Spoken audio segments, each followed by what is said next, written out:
যথারীতি আমাদের নারীদের উপরে অনেক আমরা নারীরা অনেক স্ট্রাগল করি আমাদের ডেইলি লাইফ থেকে শুরু করে আমাদের হোল লাইফ। বাট একটা যে পরিণতি থাকে, যে স্ট্রং একটা উইমেন পাওয়ার থাকে, সেটাকে যে এত সুন্দর করে প্রেজেন্ট করেছেন, ইটস রিয়েলি নাইস। ট্রাফিকিং দেখানো হয়েছে, যা দেখানো হয়েছে তার চাইতে প্র্যাকটিক্যাল ট্রাফিকিং বাংলাদেশ থেকে আর বেশি হচ্ছে।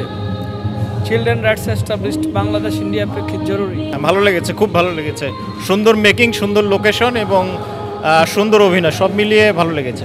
অসাধারণ। আসলে এরকম এই নারী পাচারকারীদের কথা শুধু সিনেমা হিসেবে না, এই যে একটা মেসেজ ছিল, এটা সবার কাছে ছড়িয়ে দেওয়া দরকার। আমি ফুয়াদ চৌধুরী ভাইকে অনেক অনেক ধন্যবাদ জানাচ্ছি এত সুন্দর একটি ছবি পরিচালনা করার জন্য। নারীর সচেতনতাকে অনেক বেশি করে প্রকাশ করেছে, জিনিসটা খুবই ভালো। এরকম অ্যাওয়ারনেস মুভি আমাদের দেশে বারবার হোক, কারণ গ্রামের যে রুরাল কান্ট্রির যে মেয়েগুলো আছে, আসলে ওদের তো এত কিছুতে আইডিয়া নেই। তো এইগুলো থেকে তারা আসলে জানতে পারবে, তারা মানে নেক্সট স্টেপটা সুন্দর করে দিতে পারবে। অত্যন্ত ভালো অ্যান্ড খুবই ভালো মেসেজ ছিল। আর every character was very well played and a very good message. এটা আসলে সবারই দেখা উচিত। মানে নারী পাচারকারী যে একটা বিষয় ছিল, ওইটাই আমার বেশি করছে।